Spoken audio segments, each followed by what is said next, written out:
नमस्कार, प्रतीक्षा रेसिपीजमध्ये आपले खूप खूप स्वागत आहे। ही तिळगुळाची पापडी बघा काय भारी कुरकुरीत बनून तयार झाली आहे। जेवढी दिसायला सुबक आणि मस्त दिसते ना, तेवढीच खायला चविष्ट आणि छान टिकाऊ बनून तयार होते।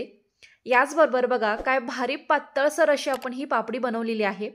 फक्त 2 मुख्य साहित्यामध्ये मस्त अशी झटपट ही तिळगुळाची पापडी बनवून तयार होते। किंवा यापासून तिळाची चिक्की सुद्धा बनवू शकता।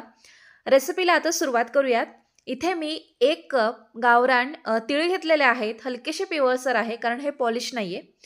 आता मध्यम आचेवर अगोदर 1-1.5 मिनिटासाठी भाजून घ्यायचे आणि हळूहळू तीळ तडतडू लागले की गॅसची जी आच आहे ना ती मंद करायची, म्हणजे एकदम कमी करायची आणि छान हलकेसे तडतडेपर्यंत आपण हे भाजून घेणार आहोत। चटचट ह्या तीळचा आवाज येऊ लागतो ज्यावेळेला हे भाजू लागतात। जितके छान तुम्ही हे तीळ भाजून घ्याल ना, तितकीच छान खमंग अशी याची पापडी बनवून तयार होते किंवा चिक्की बनवून तयार होते। आता भाजलेले तीळ एका भांड्यामध्ये काढून घेतले। इथे आपल्याला आता गुळाचा पाक करायचा आहे। त्याकरता पॅनमध्ये 1 मोठा चमचा साजूक तूप घेतलं। ऐच्छिक आहे किंवा ऑप्शनल आहे, असेल तर घाला, नाही तूप वापरलं तरी सुद्धा चालेल। त्याच कपने मोजून इथे मी गूळ चिरून साधारण 1 वाटी गूळ घेतलेला आहे।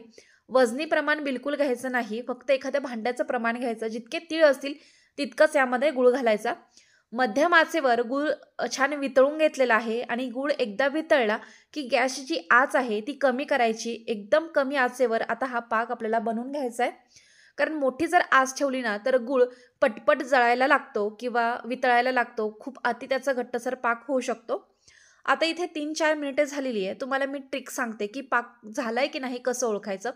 थंड वाटीमध्ये पाणी घ्यायचं किंवा बर्फ वितळलेलं पाणी असेल ना तरी सुद्धा चालेल।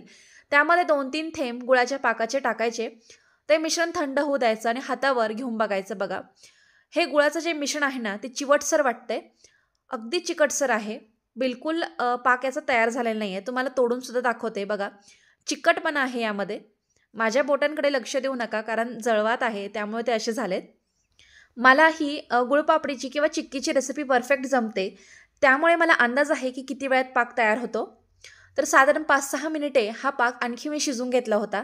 त्या वेळामध्ये ना 2-2 मिनिटांनंतर मी 2दा चेक करून बघितला सुद्धा होता पाण्यामध्ये मिश्रण टाकून, तरी सुद्धा झालेलं नव्हतं। आता ही 4थी वेळ आहे माझी चेक करण्याची। तर बघा आता यामध्ये थोडंसं मिश्रण टाकून बघितलं आणि एक सोपी ट्रिक म्हणजे ना, तुम्ही हे मिश्रण दाताखाली चावून सुद्धा बघू शकता, म्हणजे तुमच्या लक्षात येईल की कधी-कधी काय होतं ना, मिश्रण तर कडक होतं, असं कडक अगदी पटकन तुटतं, पण खाताना मात्र ते चिवटसर लागतं कारण पाक होण्याची कसर राहिलेली असते। पण इथे हे मिश्रण खाऊन सुद्धा बघितलं गुळाचं, तर अगदी कुरकुरीत लागतंय दाताखाली, बिलकुल चिकटसरपणा जाणवत नाहीये।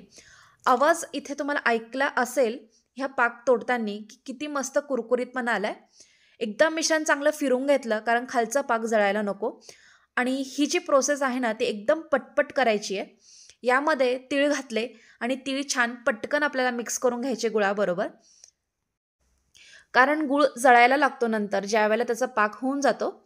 तर छान मिश्रण एकजीव झालेलं आहे। गॅस अजूनही चालू आहे। तर काय करायचं, आता ह्या मिश्रणाचे मी 2 भाग करून घेणार आहे। 1 भाग आता घेते आणि छान आपल्याला याची आता गुळपापडी तयार करून घ्यायची। तोपर्यंत जे दुसरं मिश्रण आहे ना ते आता आपल्याला पॅनमध्येच ठेवायचं आहे आणि गॅस त्याखाली चालूच ठेवायचा आहे। गॅसची आच आपल्याला विझवायची नाहीये। आता इथे प्लास्टिकच्या पेपरवर अगोदर तुम्हाला मी पापड लाटून दाखवते की कसा होतो। प्लास्टिकच्या पेपरला तेल तूप काहीच लावलेलं नाहीये। मिश्रण टाकलं, वरतून पुन्हा एक प्लास्टिकचा पेपर ठेवला आणि छान लाटून घेते पटपट। याऐवजी ना तुम्ही बटर पेपर सुद्धा घेऊ शकता जर असेल तर, आणि नसेल तर अशा प्रकारे लाटून घ्यायचं। अगदी पटपट लाटायचं। जर मिश्रण थंड झालं ना तर ती एकदम जाड होऊ शकते पापडी किंवा त्याची चिक्कीच बनवून जाईल मग। आणि यावर गार्निशिंग म्हणून पिस्त्याचे काप टाकलेले आहेत। जर एका जागेवर टाकले असते तर ते छान पसरले गेले नसते। अगदी व्यवस्थित दाब देत एकसारखी आपल्याला ही पापडी जी आहे ना ती लाटून घ्यायची। यापेक्षा छोट्या किंवा मोठ्या तुम्ही लाटून घेऊ शकता। तर बघा मस्त अशी ही लाटल्या गेली आहे आणि दुसरी जी आहे ना ती पोळपाटावर लाटून दाखवते। पण कुठल्याही लाकडी भांड्यावर किंवा स्टीलच्या भांड्यावर ही पापडी लाटायला घेताना अगोदर तूप मात्र नक्की लावून घ्यायचे, नाहीतर ही पापडी अजिबात पोळपाटावरून किंवा लाकडी भांड्यावरून ना तर बिलकुल निघणार नाही। त्यामुळे ही काळजी घ्या।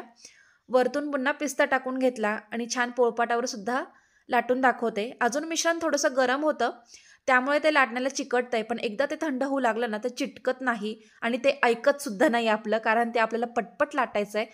आणि थंड जर झालं ना तर बिलकुल लाटलं जाणार नाही. आणि हे जे मिश्रण होतं ना ते पॅनमध्ये शिजत होतं कमी आचेवर. अगदी लाटून झाल्यानंतरच लगेच याचे काप पाडून घ्यायचे. जर तुम्हाला चिक्की बनवायची असेल ना तर चौकोनी आकारामध्ये पटपट याचे काप करून घ्यायचे ना, नाहीतर नंतर त्याचे चौकोनी छान सुबक असे आकार होणार नाही, वेडेवाकडे आकार होतील. पोळपाटाला छान तूप लावून घेतलं होतं, त्यामुळे मस्त पटकन ही वडी निघते. जर चिक्की बनवायची असेल ना तर यापेक्षा जाडसर तुम्ही थर देऊ शकता, पातळ न लाटता, आणि काप पाडून घ्यायचे म्हणजे पटकन सोपं जातं. अजून हे थोडंसं मिश्रण गरम होतं, त्यामुळे व्यवस्थित कापल्या गेलेलं नाही आहे. पण जर छान थंड होऊ दिलं ना तर अगदी मस्त अशा याच्या वड्या पडतात. आणि आता पेपरमधलं इथे तुम्हाला मी पापड दाखवते की काय भारी दिसतोय आणि एकदम पटकन निघतो. तर बघा काय मस्त यावर चकाकी आली, शाईन आली आहे, कारण यामध्ये आपण तूप वापरलंय. चिक्कीपेक्षा ही पापडी खायला खूप भारी लागते, कुरकुरीत लागते. आणि महत्त्वाचं म्हणजे कमी तीळ जरी असेल ना तरीसुद्धा जास्त प्रमाणात होणारी ही रेसिपी आहे. नक्की या मकर संक्रांतीला करून बघा. केल्यानंतर कशी झाली हे कमेंट करून मला कळवा. रेसिपी आवडली असेल ना तर व्हिडिओला लाईक करा, शेअर करा, चॅनलला सबस्क्राईब करा. पुन्हा भेटूया अशा एका छानशा मस्त रेसिपीबरोबर. व्हिडिओ बघितल्याबद्दल तुमचे खूप खूप धन्यवाद.